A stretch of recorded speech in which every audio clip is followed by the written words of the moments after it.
নবীজি সাল্লাল্লাহু আলাইহি ওয়াসাল্লাম মিরাজে গিয়েছেন, আল্লাহ তাআলার সান্নিধ্য লাভ করেছেন, আল্লাহ তাআলার সাক্ষাতে ধন্য হয়েছেন। রাসূলুল্লাহ সাল্লাল্লাহু আলাইহি ওয়াসাল্লামকে আল্লাহ তাআলা 3টি হাদিয়া প্রদান করেছেন। আমরা বলেছিলাম 1 নম্বরের হাদিয়া আল্লাহ তাআলার পক্ষ থেকে তিনি পেয়েছিলেন সূরাতুল বাকারার শেষ 3 আয়াত।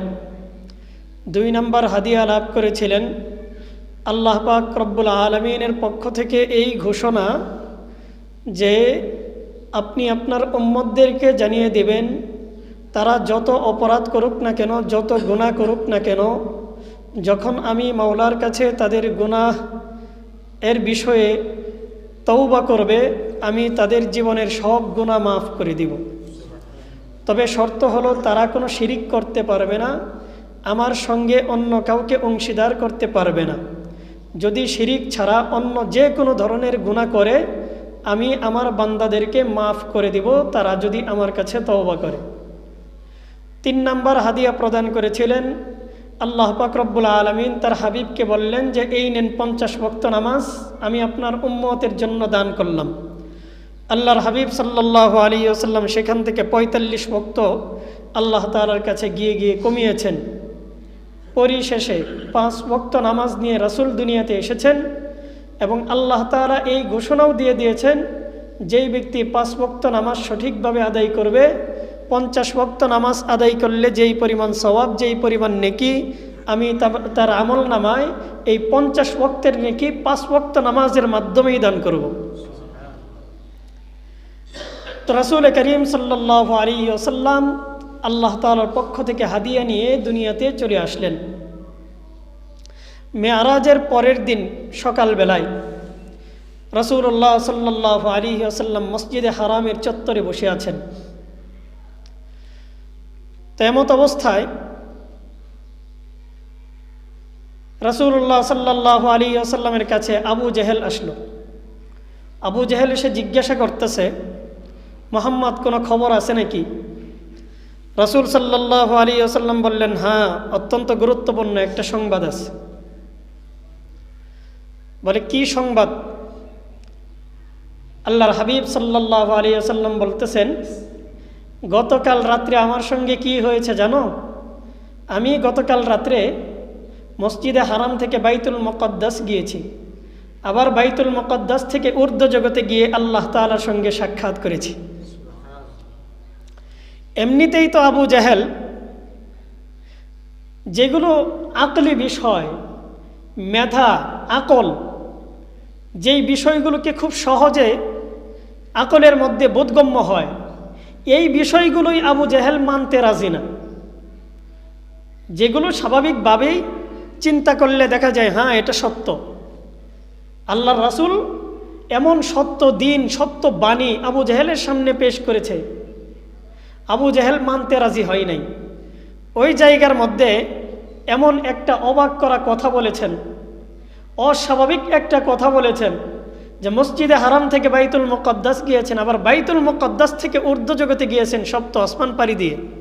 এটা কিভাবে সম্ভব? আবু জেহেল সাধারণ বিষয়ই মানে না, এমন অসাধারণ বিষয় মানবে কিভাবে? তখন সে বলতেছে, মুহাম্মদ তুমি কি আমার সাথে মশকরা করো? আল্লাহর রাসূল সাল্লাল্লাহু আলাইহি ওয়াসাল্লাম বলেন, না, আমি আপনার সঙ্গে কোনো মশকরা করি না। এটাই বাস্তব এবং সত্য কথা। আল্লাহ পাক রব্বুল আলামিন আমাকে বাইতুল্লাহ থেকে বাইতুল মুকদ্দাস পর্যন্ত সফর করিয়েছেন। বাইতুল্লাহ থেকে বাইতুল মুকদ্দাস পর্যন্ত আমার ইসরা হয়েছে এবং বাইতুল মুকদ্দাস থেকে ঊর্ধ্ব জগতে আল্লাহ তাআলার আরশে আজিম পর্যন্ত আমার সফর হয়েছে, আমার মেরাজ হয়েছে, এটা সত্য।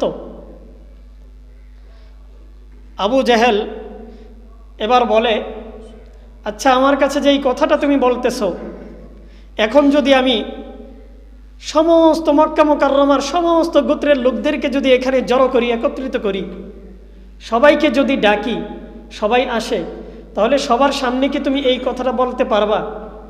আল্লাহর হাবিব সাল্লাল্লাহু আলাইহি ওয়াসাল্লাম বলেন, যেটা আমার সঙ্গে সংগঠিত হয়েছে, যেটা চিরন্তন সত্য, যার মধ্যে বিন্দুমাত্র সন্দেহ নাই, এমন ঘটনা, এমন কথা আমি শুধুমাত্র মক্কাতুল মুকাররমার মানুষ নয়, সারা বিশ্বের মানুষ যদি আমার সামনে এসে দাঁড়ায়, আমি সবার সামনে এই কথা স্বীকার করব, আল্লাহ তাআলা আমাকে বাইতুল্লাহ থেকে বাইতুল মুকদ্দাস থেকে ঊর্ধ্ব জগৎ পর্যন্ত সফর করিয়েছেন। এবার কুরাইশ বংশের সবাইকে ডাকলো আবু জেহেল। ডাইকা বলতেছে, শোনো মুহাম্মদ কি বলে। এতদিন পর্যন্ত তো আমি বলছি, তোমরা কানে নেও নাই। মুহাম্মদ আসলেও যে উন্মাদ হয়ে গেছে, নাউজুবিল্লাহ, মুহাম্মদ যে পাগল হয়ে গেছে, এই কথা তোমরা বিশ্বাস করো নাই। আমার কথা তো তোমাদের ভালো লাগে না, শোনো মুহাম্মদ কি বলে। তারা জিজ্ঞাসা করতেছে, কি বলে মুহাম্মদ? কি মুহাম্মদ, তুমি কি বলো? আল্লাহ রাসূল সাল্লাল্লাহু আলাইহি ওয়াসাল্লাম ঘটনা খুলে বললেন যে আমি বাইতুল মুকদ্দাস পর্যন্ত সফর করার পর ওখান থেকে আবার ঊর্ধ্ব জগতে গেছি। মক্কা মুকাররমা থেকে বাইতুল মুকদ্দাসের দূরত্ব হইল প্রায় 2 মাস, 2 মাসের রাস্তা। রাসূল এক রাত্রের কিছু সময়ের মধ্যেই সব কিছু সাইরা ফেলছেন। এবার কুরাইশের কাফের মুশরিকরা এরা ঠাট্টা মশকরা করতেছে যে এটা কিভাবে সম্ভব। আবু জেহেল বলে, হে মুহাম্মদ, তুমি যদি তোমার কথায় সত্যবাদী হও, আসলেও যদি তুমি বাইতুল মুকদ্দাসে সফর করে থাকো, তাহলে তোমাকে একটা শর্ত দিই, তুমি এক কাজ করো, তোমার এই কথা আমরা মানব, বিশ্বাস করব, তবে একটা কাজ করতে হবে, বাইতুল মুকদ্দাসের কয়টা দরজা আছে, কয়টা জানালা আছে, কোন জায়গায় কি কি আছে, এই পূর্ণ বিবরণ দিতে হবে। আচ্ছা বলেন তো দেখি, এই যে আমাদের মসজিদ, এই মসজিদে আমরা নামাজ পড়ি প্রায় 3 বছর 4 বছর যাবত, তাই না? যারা মসজিদের সঙ্গে সব সময় ওতপ্রোতভাবে জড়িত, সব সময় মসজিদের সঙ্গেই সংশ্লিষ্ট, এমন একজন ব্যক্তিকে যদি জিজ্ঞাসা করি, বলেন তো দেখি মসজিদের মধ্যে দরজা কয়টা, জানালা কয়টা, একটু কি ভরকে যাবে কিনা? চিন্তা করে বলতে হবে, দেখতে হবে যে দেখি তো হিসাব করে কয়টা কয়টা আছে, এরকমভাবে চিন্তা করে বলতে হবে। স্বভাবতই খুব সহজে বলে দেওয়া সম্ভব না, কারণ আমরা মসজিদে আসি ইবাদত করার জন্য, দরজা জানালা গোনার জন্য তো আসি না। কি বলেন? আমরা কি মসজিদের মধ্যে দরজা জানালা গোনার জন্য আসি? ইবাদতের জন্য আসি। তো আমরা ইবাদতের জন্য আসি, ইবাদত করি, আবার চলে যাই। এখানে দরজা কয়টা আছে, জানালা কয়টা আছে, কোন জানালার মধ্যে কয়টা রড লাগানো আছে, এইগুলো কি আমরা হিসাব করি? রাসূলুল্লাহ সাল্লাল্লাহু আলাইহি ওয়াসাল্লাম পরীক্ষার মধ্যে পড়ে গেলেন।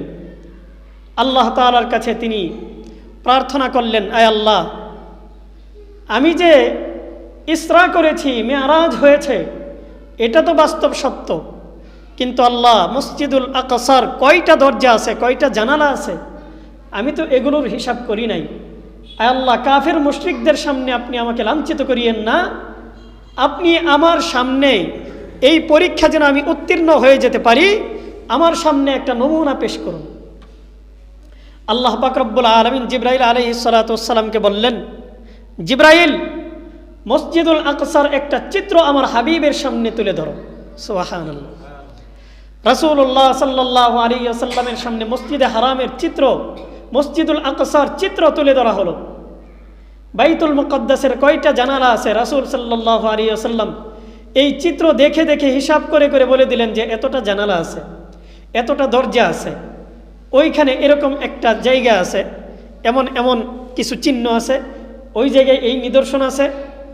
রাসূল সাল্লাল্লাহু আলাইহি ওয়াসাল্লাম মসজিদুল আকসার যত যাবতীয় যত ধরনের বিবরণ আছে, এই সব বিবরণ জিবরাইল আলাইহিস সালাতু ওয়াস সালামের তুলে ধরা এই চিত্র দেখে দেখে কাফের মুশরিকদের সামনে বলে দিলেন।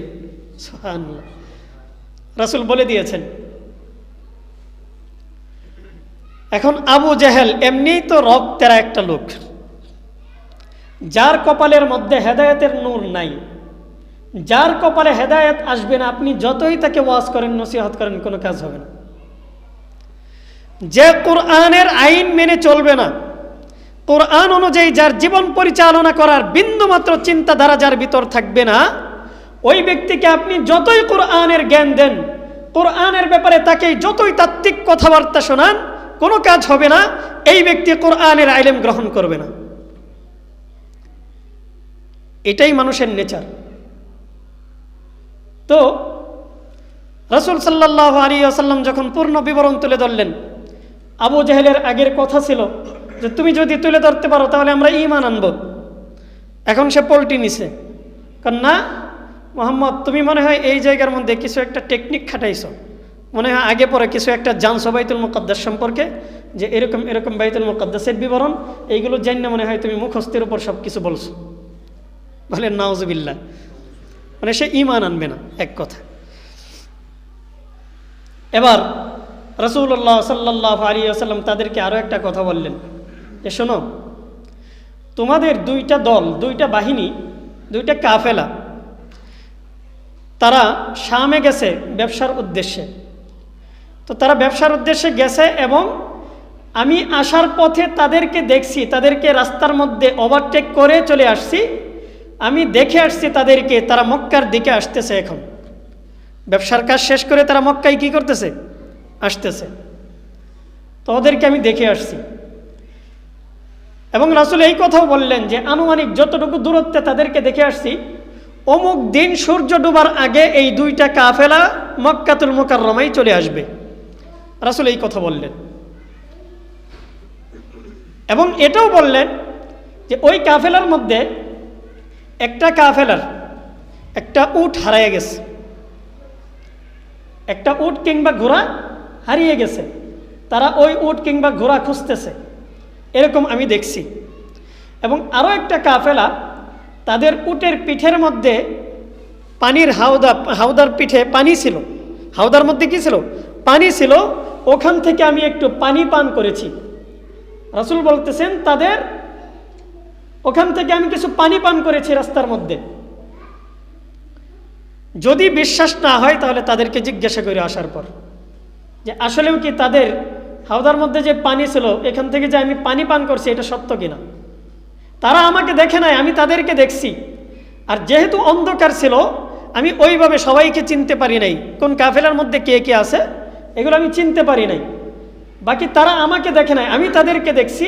আর তাদের উটের পিঠের মধ্যে যে পানি ছিল এখান থেকে আমি পানি পান করেছি। তাদেরকে জিজ্ঞাসা করবা যে তারা যেই পানি রাখছিল এখান থেকে কিছু পানি কি কম পাইছে কিনা। তো অপেক্ষা করতেছে, অপেক্ষা করতে করতে দেখা গেল রাসূল যেই সময় দিছেন এই সময়ের আগে একটা কাফেলা মক্কাতুল মুকাররমায় চলে আসছে। এবার দ্বিতীয় কাফেলার জন্য অপেক্ষা, রাসূল অপেক্ষা করতেছেন। কি ব্যাপার, সূর্য ডুবে যাচ্ছে যাচ্ছে অবস্থা, এখনো পর্যন্ত কাফেলা মক্কাতুল মুকাররমায় আসতেছে না। রাসূল সাল্লাল্লাহু আলাইহি ওয়াসাল্লামের জীবনে আল্লাহ তাআলা সূর্যকে থামিয়ে দিয়েছেন দুই তিনবার আল্লাহ তাআলা তার হাবিবের ইজ্জত রক্ষা করার জন্য সূর্যকে থামিয়ে দিয়েছেন। ওই মেরাজের পরবর্তী সময় একটা সময়, ওই সময়টার মধ্যে আল্লাহর হাবিব সাল্লাল্লাহু আলাইহি ওয়াসাল্লাম আল্লাহ তাআলার কাছে প্রার্থনা করেছিলেন, আল্লাহ সূর্য তো ডুবে যাচ্ছে, আমি তো বলেছিলাম সূর্য ডুবার আগেই কাফেরা মক্কায় আসবে, এখনো পর্যন্ত আসতেছে না। আল্লাহ আপনি আমার সম্মানটাকে শেষ করে দিয়েন না। আল্লাহ পাক রব্বুল আলামিন সূর্যকে থামিয়ে দিয়েছেন। মক্কার সব কাফের মুশরিকরা হাঁ করে তাকিয়ে আছে, কি ব্যাপার, সূর্য অস্ত যাচ্ছে যাচ্ছে অবস্থা, এমত অবস্থায় সূর্য এক জায়গার মধ্যে স্থির হয়ে গেছে আর কোথাও নামে না। সুবহানাল্লাহ বলেন না কেন? সূর্য আর নামে না, অস্ত যায় না। হঠাৎ করে তারা দূরে তাকিয়ে দেখে যে ধুলা উঠতেছে। কিছুক্ষণ যাওয়ার পর দেখলো যখন একটা কাফেলা কাছাকাছি আসছে, ধুলাবালি উঠতে উঠতে এই কাফেলাটা যখন একেবারে কাছাকাছি চলে আসছে, আসমানের দিকে তাকিয়ে দেখে এবার সূর্যটা আস্তে আস্তে নিচের দিকে নেমে যাচ্ছে। সুবহানাল্লাহ। আল্লাহ পাক রব্বুল আলামিন তার হাবিবের মান রক্ষা করেছেন, তার হাবিবের ইজ্জত বুঝিয়েছেন। রাসূলের সম্মান এত বেশি যে কাফের মুশরিকদের সামনে রাসূলের ইজ্জতকে উড্ডীন করার জন্য, রাসূলের ইজ্জতকে বৃদ্ধি করার জন্য আল্লাহ তাআলা সূর্যকে থামিয়ে দিয়েছেন। সূর্যকে বলেছেন তুমি থেমে যাও, তুমি এখন অস্ত যাইবা না, যেখানে আছো এখানেই থাকো, আল্লাহ তাআলার নির্দেশে সূর্য থেমে গেছে। রাসূল সাল্লাল্লাহু আলাইহি ওয়াসাল্লাম দেখলেন যখন কাফেলা সামনে চলে আসছে, এবার আস্তে আস্তে সূর্যটা অস্ত যাইতে শুরু করেছে। দুইটা কাফেলাই চলে আসলো। এবার কাফেলার লোকদেরকে জিজ্ঞাসা করতেছে আবু জাহেল যে তোমরা কি তোমাদের পানি হারায় ফেলছো? তোমাদের কিছু পানি কম পাইছো? বলে হ্যাঁ, আমরা কিছু পানি কম পাইছিলাম, কিন্তু কে পানি পান করছে আমরা এটাই জানি না। কে পানি পান করছে আমরা জানিই না। হঠাৎ করে দেখি পানি রাখছিলাম, এখান থেকে পানি কম কেন, কিন্তু কে পানি পান করলো আমরা জানি না। আল্লাহর হাবিব সাল্লাল্লাহু আলাইহি ওয়াসাল্লাম বলেন, ওই সময় আবু জাহেল যে সঠিক কথাটা, সত্য কথাটা বলবে এই সাহসটা তার হচ্ছিল না। কারণ যদি সত্য কথা বলে দেয় তাহলে তো এই কাফেলার লোকজন এরা জেনে যাবে যে রাসূল এক রাত্রের মধ্যেই এরকমভাবে বাইতুল মুকদ্দাস সফর করেছেন, ওখান থেকে আরশে আজিম পর্যন্ত গিয়েছেন। এই কথা যদি তারা জেনে যায় আর এই সব কিছুর সত্যতা যদি তাদের সামনে চলে আসে, তাহলে এরা সবাই দলে দলে ঈমান গ্রহণ করবে। তো এই অবস্থা যখন সৃষ্টি হয়েছে, আবু জাহেল এখন কিছুই বলে না, বলেন না এমনি জিজ্ঞাসা করলাম। ওরা বলেন না, তুমি বড়ই রহস্যজনক প্রশ্ন করেছ, এমনি জিজ্ঞাসা করেছ, এটা বিশ্বাস করি না, কেন প্রশ্ন করেছ বলো। আবু জাহেল এদিকে একজনকে পাঠিয়ে দিয়েছে আবু বকরের কাছে, যে আবু বকরে গিয়ে শোনাও মুহাম্মদ এইগুলো কি কইতেছে, মুহাম্মদ এগুলো কি বলে। হ্যাঁ নাকি এক রাত্রের মধ্যেই সফর করছে, বাইতুল মুকদ্দাস গেছে, আবার আরশে আজিম পর্যন্ত গেছে, তুমি আবু বকরে শোনাও। আবু বকর এতদিন পর্যন্ত খুব আমাদের সঙ্গে খেলা দেখাইছে, আবু বকর খুব বলছে যে মুহাম্মদরে খুব বিশ্বাস করি আমরা, মুহাম্মদ আল আমিন, মুহাম্মদ একজন বিশ্বস্ত মানুষ, তিনি সিদ্দিক, মুহাম্মদ এত বিশ্বস্ত মানুষ, তার জবান থেকে যে আজকে মিথ্যা প্রকাশিত হয়েছে এটা আবু বকরকে শুনিয়ে দাও। আবু জাহেল ওই লোককে পাঠাইছে আবু বকরের কাছে। আবু বকর রাদিয়াল্লাহু তাআলা আনহুর কাছে গিয়ে বলতেছে, শুনছো মুহাম্মদ কি বলে? কি বলে? মুহাম্মদ বলতেছে যে সে নাকি বাইতুল মুকদ্দাস গেছে এক রাতের মধ্যেই, আবার বাইতুল মুকদ্দাস থেকে আরশে আজিম পর্যন্ত গিয়ে আল্লাহ তাআলার সঙ্গে সাক্ষাৎ করেছে, আবার তোমাদের জন্য নাকি আল্লাহ তাআলার পক্ষ থেকে কিছু হাদিয়াও নিয়ে আসছে। আবু বকর রাদিয়াল্লাহু তাআলা আনহু স্পষ্ট ঘোষণা করে দিলেন, হে কাফের মুশরিকের দল, যদি আমার নবী মুহাম্মদ আরবি সাল্লাল্লাহু আলাইহি ওয়াসাল্লাম এই কথা বলে থাকেন, রাসূল যদি এই কথা বলে থাকেন যে আমি বাইতুল মুকদ্দাস পর্যন্ত সফর করেছি, বাইতুল মুকদ্দাস থেকে আল্লাহর আরশে আজিম পর্যন্ত সফর করেছি, আল্লাহ তাআলার সঙ্গে আমার সাক্ষাৎ লাভ হয়েছে, দিদার লাভ হয়েছে, আল্লাহর সঙ্গে আমার সরাসরি কথা হয়েছে, এই কথা যদি আমার নবী বলে থাকেন আমি স্বীকার করছি, আমি বিশ্বাস করে নিচ্ছি, আমার নবী সত্য বলেছেন, আমার নবী কখনো মিথ্যা বলতে পারেন না, আমার নবী মিথ্যাবাদী নন, আমার নবী সত্যই বলেছেন, আমার নবী সত্য বলেছেন। তোমরা মানো আর না মানো, আমি আবু বকর কোনোভাবে অবিশ্বাস করতে পারি না। আমার রাসূলকে আমি বিশ্বাস করি, আমার রাসূলকে আমি বিশ্বাস করি, আমি আমার বাবা আমাকে যতটুকু না বিশ্বাস করি এর চাইতে বেশি আমি আমার রাসূলকে বিশ্বাস করি। রাসূল কখনো মিথ্যা বলতে পারেন না, রাসূল আমাদের সামনে আজগুবি কোনো কথা বলতে পারেন না। হযরতে আবু বকর সিদ্দিক রাদিয়াল্লাহু তাআলা আনহু রাসূলের পক্ষ থেকে উপাধি পেয়ে গেলেন।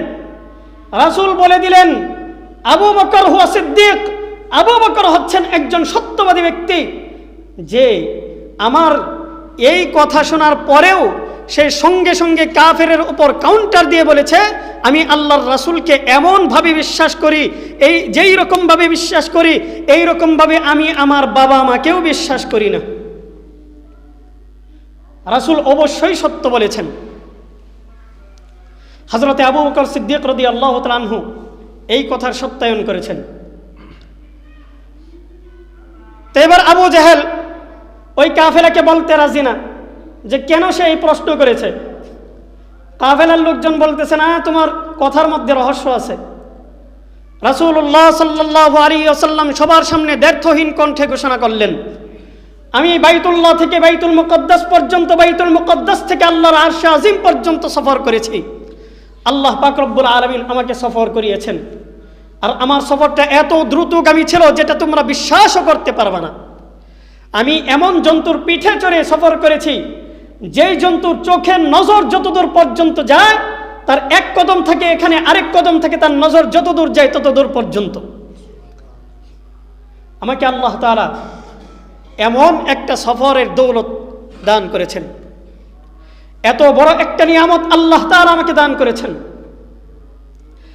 রাসূলের এই কথার সত্যতা যখন প্রকাশিত হলো, মেরাজের সত্যতা যখন জাতির সামনে উদ্ভাসিত হলো, এবার কাফের মুশরিকরা দলে দলে ইসলাম গ্রহণ করতে শুরু করলো। এবার তো আবু জেহেল আরো তেলে বেগুনে জ্বলে উঠল যে এতদিন পর্যন্ত ইসলামটাকে এত হাইড করার চেষ্টা করলাম, ইসলামের সত্যতাকে হাইড করার চেষ্টা করলাম, মুহাম্মদকে মিথ্যাবাদী সাব্যস্ত করার চেষ্টা করলাম, মুহাম্মদকে পাগল বললাম, খাদিজাতুল কুবরার ইন্তেকালের পর মুহাম্মদকে কষ্ট দিলাম, আবু তালেবের ইন্তেকালের পর মুহাম্মদকে কষ্ট দিলাম, মুহাম্মদকে দেশ ছাড়তে বাধ্য করলাম, মুহাম্মদ তায়েফের ভূমিতে গিয়ে কষ্ট করলো, এত কষ্ট দিলাম, এত নির্যাতন করলাম, মুহাম্মদকে 3 বছর পর্যন্ত বন্দী করে রাখলাম। এত কিছু করার পরেও আমাদের ফলাফলের খাতা দেখি শূন্য। আমাদের ফলাফলের খাতা একেবারেই শূন্য। আমরা এত নির্যাতন করে মুহাম্মদকে এত নির্যাতন করে কিছুই করতে পারলাম না। এবার তারা সর্বশেষ স্টেপে গেল, মুহাম্মদকে হত্যা করতে হবে। বলেন নাউজুবিল্লাহ। মুহাম্মদকে হত্যা করতে হবে।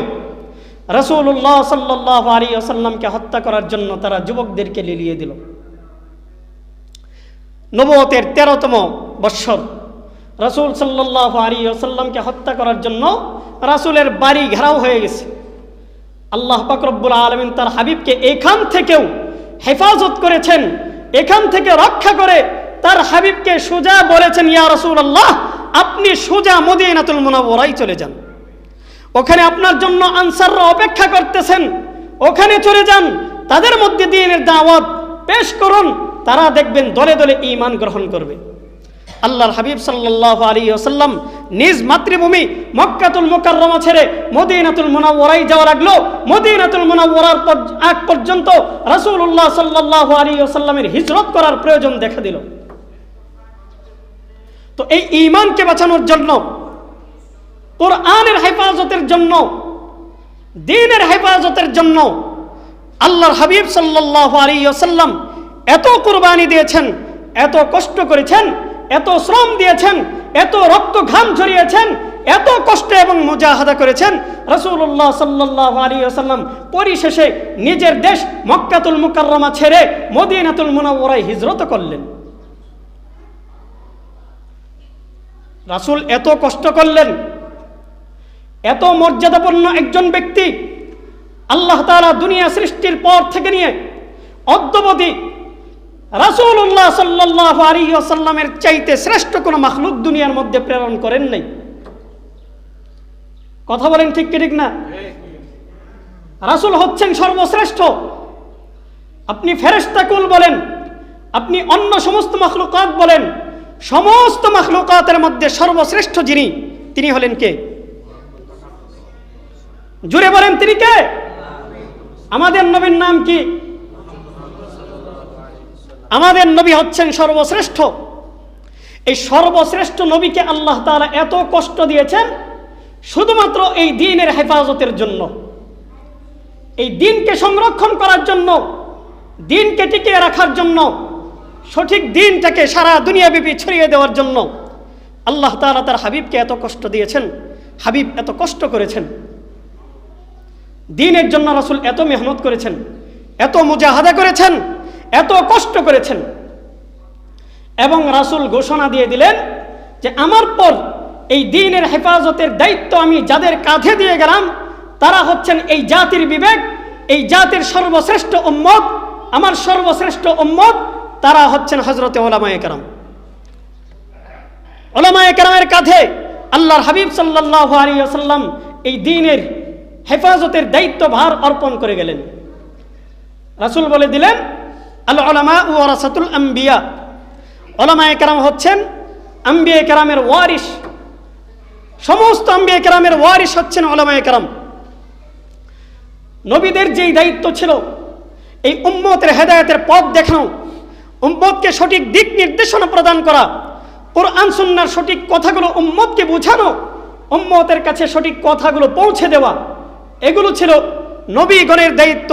আর এই দায়িত্ব আল্লাহর হাবিব বলেন, আমি অর্পণ করে গেলাম আমার এই উম্মতের উলামায়ে কেরাম যারা আছেন তাদের কাছে। এই কারণেই তো এই দ্বীনের হেফাজতের জন্য আমাদের চার মাযহাবের চারজন বিখ্যাত ইমামগণ পরিশ্রম করেছেন, কষ্ট করেছেন। সাহাবায়ে কেরামের কষ্ট তো আছেই, সাহাবায়ে কেরামের পর তাবিঈন আমাদের 4 ইমামও কষ্ট করেছেন, তাবিউত তাবিঈনরা কষ্ট করেছেন, আইম্মে মুজতাহিদিনরা কষ্ট করেছেন, উলামায়ে মুতাকাদ্দিমিন কষ্ট করেছেন, উলামায়ে মুতাআখিরিন কষ্ট করেছেন। এমনকি আমাদের উপমহাদেশের মধ্যে এই দ্বীনকে বিজয় করার জন্য উলামায়ে দেওবন্দ এত রক্ত ঘাম ঝরিয়েছেন, কাফের মুশরিকদের বিরুদ্ধে লড়াই করেছেন, ইংরেজদের বিরুদ্ধে লড়াই করেছেন, ইংরেজদেরকে এই উপমহাদেশ থেকে বিতাড়িত করে এই দেশের মধ্যে ইসলামের পতাকাকে উড্ডীন করেছেন যারা, তারা হচ্ছেন উলামায়ে কেরাম। ইসলামের পতাকাকে উড্ডীন করার জন্য কম বেশি সবাই কষ্ট করেছেন, কিন্তু সবার সামনে যারা নেতৃত্ব প্রদান করেছেন তারা ছিলেন উলামায়ে কেরাম। উলামায়ে কেরামের নেতৃত্বে যুগে যুগে মুসলমানরা এই দ্বীনকে বিজয় করার জন্য কষ্ট করেছেন, রক্ত ঘাম ঝরিয়েছেন। ইমাম মালিক রহমতুল্লাহি আলাইহি তিনি মদিনাতুল মুনাওয়ারায় বসে হাদিসের দর্স দেন। মুয়াত্তা ইমাম মালিক হাদিসের বিখ্যাত একটি কিতাব। মুয়াত্তা ইমাম মালিক তৎকালীন জমানায় বুখারী, মুসলিম, তিরমিজি, আবু দাউদ, নাসাই, ইবনে মাজাহ এগুলো কিছুই ছিল না, শুধুমাত্র মুয়াত্তা ইমাম মালিক রহমতুল্লাহি আলাইহি এই মুয়াত্তা ইমাম মালিকের দর্স প্রদান করেন মদিনাতুল মুনাওয়ারায় বসে।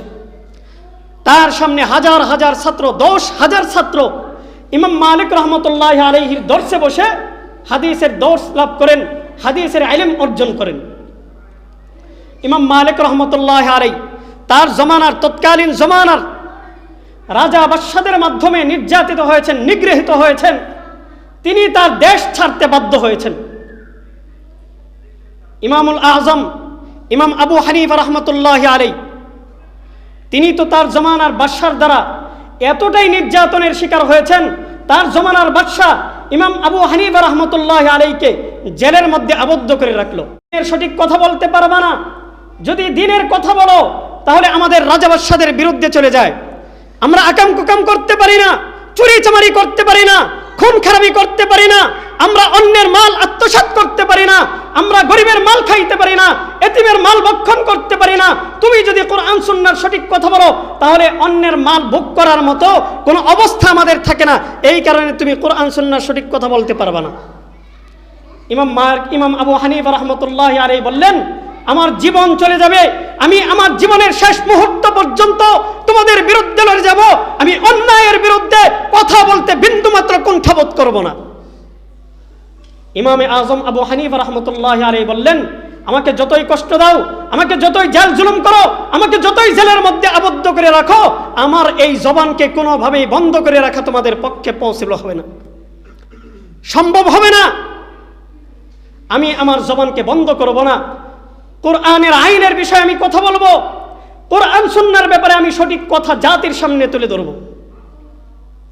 ইমাম আবু হানিফা রহমতুল্লাহি আলাইহিকে কষ্ট দিতে দিতে, নির্যাতন করতে করতে এক পর্যায়ে ইমাম আবু হানিফা রহমতুল্লাহি আলাইহিকে বিষ প্রয়োগ করে এই বিষ ক্রিয়ায় ভুগতে ভুগতে এক পর্যায়ে দুনিয়া থেকে ইমাম আবু হানিফাকে বিদায় হতে হয়েছে। এই রাজা বাদশারা ইমাম আবু হানিফাকে বিষ ক্রিয়ায় একেবারে দুনিয়া থেকে শেষ করে দিয়েছে, কিন্তু শেষ নিঃশ্বাস ত্যাগ করার আগ পর্যন্ত কখনো তিনি হক থেকে সরে যান নাই, কোরআনের সঠিক কথা বলা থেকে কখনো সরে যান নাই। ইমাম আহমদ ইবনে হাম্বলকে জেলের মধ্যে আবদ্ধ করে রাখছে। দৈনিক ইমাম আহমদ ইবনে হাম্বলকে এত বেশি বেত্রাঘাত করা হতো, এত আঘাত করা হতো, তার শরীর থেকে অঝোর ধারায় রক্ত প্রবাহিত হতে থাকতো। এত কষ্ট করেছেন, শরীর থেকে রক্ত ঝরঝর করে পড়তে থাকতো, কল্পনাও করতে পারবেন না, চিন্তা করতে পারবেন না, এত বেশি রক্ত ঝরিয়েছেন ইমাম আহমদ ইবনে হাম্বলের। যখন তিনি দুনিয়া থেকে বিদায় নেন, তার শরীরের মধ্যে হাজার হাজার জখম ছিল, জখমের কোনো অভাব ছিল না, সারাটা শরীরের মধ্যে জখম আর জখম। এত নির্যাতনের শিকার হয়েছেন, কখনো তিনি কোরআন সুন্নাহর সঠিক কথা বলা ছাড়েননি। ইমামুল আমিরুল মুমিনিন ফিল হাদিস ইমাম বুখারী রাহমাতুল্লাহি আলাইহি, যার কিতাব আজকে সারা বিশ্বের মধ্যে সমাদৃত, ইমাম বুখারী রাহমাতুল্লাহি আলাইহিকে তারা কি পরিমাণ নির্যাতন করেছে। তার জমানার যিনি বাদশা ছিলেন, ওই বাদশা ইমাম বুখারী রাহমাতুল্লাহি আলাইহি যখন হাদিসের দর্স প্রদান করতেন, ইমাম বুখারীর সামনে 90,000 ছাত্র থাকতো। সুবহানাল্লাহ বলেন না কেন? 90,000 ছাত্র, বাড়ির কাছের কথা না, প্রায় 1 লাখ ছাত্র। 90,000 ছাত্রকে তিনি সামনে বসিয়ে হাদিসের দর্স প্রদান করতেন। তো ইমাম বুখারী রাহমাতুল্লাহি আলাইহি 90,000 ছাত্রকে বসিয়ে হাদিসের দর্স প্রদান করেন, হাদিসের শিক্ষা দেন।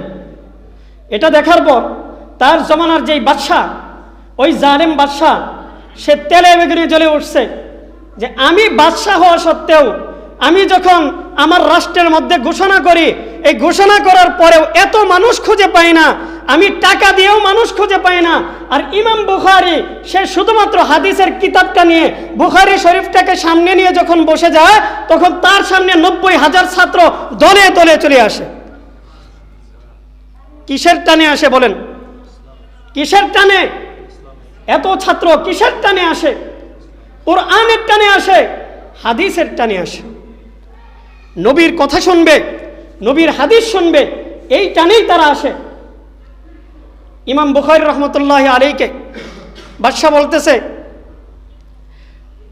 তুমি এই যে হাদিসের কিতাব পড়াও, অনেককেই তো পড়াও, তো আমার 2 জন সন্তান আছে, আমার সন্তানদেরকেও তোমাকে পড়াতে হবে। তবে কথা হলো, আমার সন্তানরা তোমার যে গরিবখানা আছে, এরকম ফকিন্নি মার্কা জায়গার মধ্যে আমার সন্তানরা যাইতে পারবে না, বরং তুমি আসবা, দিনে একটা সময় করে আমার সন্তানের কাছে আসবা, আয়েশা আমার সন্তানকে ইলম শিক্ষা দিয়ে যাইবা। ইমাম আবু হানিফা রাহমাতুল্লাহি আলাইহি বললেন, ইন্নী লা উযিল্লুল ইলমা ওয়া লা আহমিলুহু ইলা বাবিল উমারা।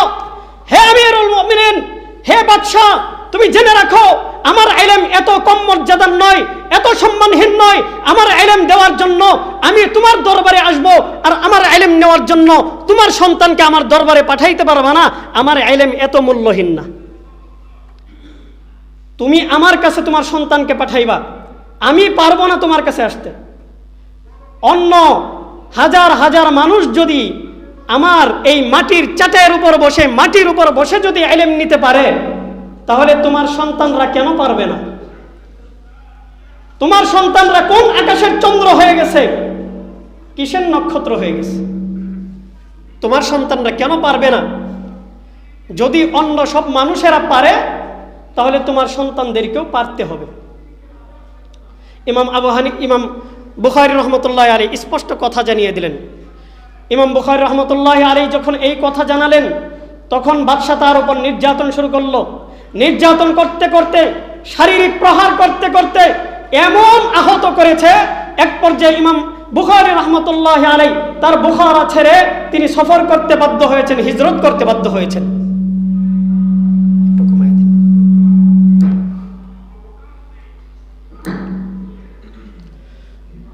তো ইমাম বুখারী রাহমাতুল্লাহি আলাইহি নিজের এলাকা ছেড়ে হিজরত করেছেন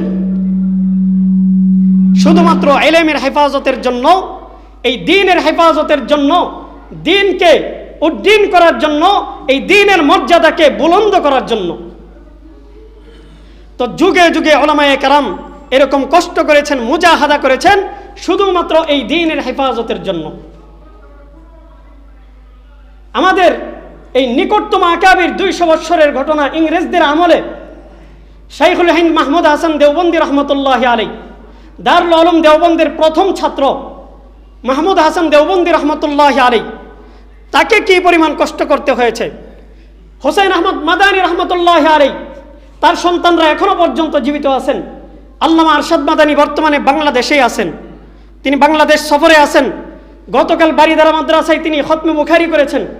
আল্লামা আরশাদ মাদানী রাহমাতুল্লাহি আলাইহি, আসজাদ মাদানী রাহমাতুল্লাহি আলাইহি, তার আরো একজন সন্তান আসআদ মাদানী রহমতুল্লাহ আলাইহি, আরশাদ মাদানী দামাত বারাকাতুহুম, আসজাদ মাদানী দামাত বারাকাতুহুম, ওনাদের আবার সন্তানাদি আছে। হাসান আসজাদ মাদানী কয়েকদিন আগেই কমলাপুর এসেছিলেন। তো এরকমভাবে এই যে ওনাদের পূর্বসূরি যারা ছিলেন তাদের মধ্যে হোসেন আহমদ মাদানী রহমতুল্লাহ আলাইহি, হোসেন আহমদ মাদানী রহমতুল্লাহ আলাইহি শাইখুল হিন্দ মাহমুদ হাসান দেওবন্দি রহমতুল্লাহ আলাইহির সঙ্গে মাল্টার দ্বীপে কারারুদ্ধ হয়েছেন। শাইখুল হিন্দ মাহমুদ হাসান দেওবন্দি রহমতুল্লাহ আলাইহিকে কারাগারে নিয়ে যাওয়া হচ্ছে। তার অন্যায় কি? তার অন্যায় হচ্ছে তিনি ব্রিটিশদের বিরুদ্ধে কেন আন্দোলন করলেন, তিনি কেন রেশমি রুমাল আন্দোলনের মধ্যে তিনি কেন সর্বাগ্রে থেকে সিপাহ সালার হয়ে তিনি কেন রেশমি রুমাল আন্দোলনের নেতৃত্ব প্রদান করলেন। শাইখুল হিন্দ মাহমুদ হাসান দেওবন্দি রহমতুল্লাহ আলাইহিকে মাল্টার দ্বীপে কারারুদ্ধ করা হলো। কারাগারে যখন নিয়ে যাওয়া হয়, তার ছাত্র হোসেন আহমদ মাদানী রহমতুল্লাহ আলাইহি বলতেছেন, আমার উস্তাদকে যদি, আমাকে ছাড়া আমার উস্তাদকে যদি এক চুল পরিমাণ সামনে নিয়ে যাও তাহলে আমি এই মুহূর্তে সমুদ্রের মধ্যে ঝাঁপিয়ে পড়ব। আমি আমার উস্তাদের সঙ্গে কারারুদ্ধ হতে চাই। আমার উস্তাদ যদি কারাগারে যেতে চায়, আমার উস্তাদকে যাওয়ার আগে, তাহলে আমি হোসেন আহমদ মাদানী কেন যাব না, আমিও যাব। শাইখুল হিন্দ মাহমুদ হাসান দেওবন্দিকে যখন নিয়ে যায়, হোসেন আহমদ মাদানীকে বাধ্য হয়ে তারা অবরোধ করে কারাগারে নিয়ে যায়। কারাগারে হোসেন আহমদ মাদানী রহমতুল্লাহ আলাইহি শাইখুল হিন্দের মৃত্যুর পর বিবরণ দিয়েছেন। মৃত্যুর আগে বিবরণ দেওয়ার ব্যাপারে শাইখুল হিন্দের নিষেধ ছিল। বলেছিলেন, আমাকে যে নির্যাতন করা হয়েছে, আমি জীবদ্দশায়, আমি দুনিয়ায় থাকা অবস্থায় এই বিবরণ তুমি মানুষের সামনে পেশ করিও না। আমি ইন্তেকালের পর যদি তুমি পেশ করতে চাও তাহলে করতে পারো, কিন্তু আমি জীবিত থাকা অবস্থায় এই বিবরণ তুমি মানুষের সামনে পেশ করিও না। শাইখুল হিন্দ মাহমুদ হাসান দেওবন্দি রহমতুল্লাহ আলাইহিকে এত বেশি নির্যাতন করা হয়েছে যে শাইখুল হিন্দ রহমতুল্লাহ আলাইহির যে কোমর, একেবারে কোমরের মধ্যে একেবারেই গোশত ছিল না, শুধু হাড্ডি আর হাড্ডি ছিল, একেবারে গোশত ছিল না। হোসেন আহমদ মাদানী রহমতুল্লাহ আলাইহি এই ঘটনা ভারতের মধ্যে এক মহা সমাবেশের মধ্যে বলতেছিলেন, আর অঝোর দ্বারাই কাঁদতেছিলেন। বলতেছিলেন, আমার উস্তাদ শাইখুল হিন্দকে এত কষ্ট দিয়েছে এই ইংরেজরা। তিনি কাদের জন্য লড়েছেন? এই দেশের মুসলমানদের জন্যই লড়েছেন। এই দেশের মুসলমানদের ঈমানের হেফাজতের জন্য, ঈমান আকীদার হেফাজতের জন্য, কোরআন সুন্নাহর সঠিক জ্ঞানকে এই দেশের মধ্যে টিকিয়ে রাখার জন্য তিনি লড়েছেন। এই দেশের মুসলমানদের ঈমানকে হেফাজত করেছেন। নিজের জীবন উৎসর্গ করে করে তারা এই দ্বীনের হেফাজতের জন্য কষ্ট করেছেন। এই ধারা কিয়ামত পর্যন্ত চলতে থাকবে। আল্লাহর হাবিব বলেন, কিয়ামত পর্যন্ত এভাবেই চলতে থাকবে। আমার উম্মতের হক্কানি উলামায়ে কেরাম যারা থাকবে তাদের নেতৃত্বে এই দ্বীনের হেফাজত হবে। এই দ্বীনের হেফাজত আল্লাহ তাআলা হক্কানি উলামায়ে কেরামের নেতৃত্বেই করবেন। উলামায়ে হক্কানির মাধ্যমেই এই দ্বীনের হেফাজত আল্লাহ তাআলা করবেন। ইন্না নাহনু নাযালনা যিকরা ওয়া ইন্না লাহু লাহাফিজুন। আল্লাহ তাআলা বলেন, এই কোরআন আমি নাজিল করেছি এবং এই কোরআনের হেফাজত করব আমি। এবং কিভাবে হেফাজত করব? আল্লাহ তাআলার হাবিব বলেছেন, আল্লাহ তাআলা এই সিস্টেমে হেফাজত করবেন। উলামায়ে কেরামের কুরবানির বিনিময়ে আল্লাহ তাআলা এই দ্বীনের হেফাজত করবেন। এই কারণে জাতির সর্বশ্রেষ্ঠ রাহবার, জাতির বিবেক উলামায়ে কেরামের সঙ্গে সবার সুসম্পর্ক হওয়া চাই। আল্লাহর হাবিব বলেন, কুন আলিমা আও মুতাআল্লিমা আও মুঈনা আও মুহিব্বা লা তাকুন খামিসা ফাতাহলিক। আল্লাহর হাবিব বলেছেন, কুন আলিমা, তুমি এক নম্বরে যদি পারো, এক নম্বরে তুমি এটা হও, কুন আলিমা, তুমি আলিম হও। কি হও? এক নম্বর তুমি আলেম হও। আও মুতাআল্লিমা, তুমি আলেম হতে পারো নাই, তাহলে তুমি এক কাজ করো, এখনো পর্যন্ত তোমার সুযোগ আছে, তুমি একজন আলেমের ছাত্র হও। আলেমের ছাত্র হওয়ার সৌভাগ্য তোমার হয় নাই। আও মুঈনা, তিন নম্বর তোমার জন্য অপশন হচ্ছে তুমি আলেমকে সাহায্য করো, সহযোগিতা করো। আলেম যখন দ্বীনের সঠিক কথা বলে তাকে ভেটু দিও না, তার বিরুদ্ধাচরণ করো না, বরং তাকে সর্বাগ্রে তুমি সব ধরনের সহযোগিতা করার জন্য সামনে অগ্রসর হও। আও মুহিব্বা, তুমি এই তিনটার কোনো একটা হতে পারো নাই, তোমার সর্বশেষ স্টেপ হচ্ছে আও মুহিব্বা, তুমি আলেমকে মুহাব্বত করো, আলেমের মুহাব্বতকারী হয়ে যাও, আলেমের বিশ্বস্ত একজন বন্ধু হয়ে যাও। তুমি আলেমের বন্ধু হও, আলেমদের সঙ্গে সুসম্পর্ক করো, মুহাব্বতের সম্পর্ক করো, ভালোবাসার সম্পর্ক করো, আলেমদের খোঁজখবর নাও, তাদের ভালো মন্দের দিকগুলো তোমরা দেখো। লা তাকুন খামিসা, আল্লাহর হাবিব বলতেছেন যে 5 নাম্বার, লা তাকুন খামিসা, তোমরা 5 নাম্বার হও না, ফাতাহলিক, যদি 5 নাম্বার হও তাহলে তোমাদের ধ্বংস অনিবার্য। বলেন তো দেখি, এই কথা আমি মোল্লা বলি নাকি রাসূলুল্লাহ বলেন? মোল্লা বলেন নাকি রাসূলুল্লাহ বলেন?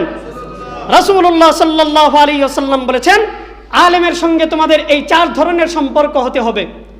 1 নম্বর, তোমরা নিজেরাই আলেম হও। 2 নম্বর, আলেমের ছাত্র হও। 3 নম্বর, আলেমের সহযোগী হও। 4 নম্বর, যদি আলেমের সহযোগীও হতে না পারো তাহলে তোমরা আলেমকে মুহাব্বত করো, তাদের সঙ্গে ভালোবাসার সম্পর্ক করো। আল্লাহ পাক রব্বুল আলামিন আমাদেরকে এই যেই কথাগুলো বললাম, এই কথাগুলো বোঝার এবং তদনুযায়ী আমল করে নিজেদের জীবনকে সুন্দরভাবে উজ্জ্বল করে গড়ে তোলার তৌফিক দান করেন। আমিন। ওয়া আখিরু দাওয়ানা আলহামদুলিল্লাহ।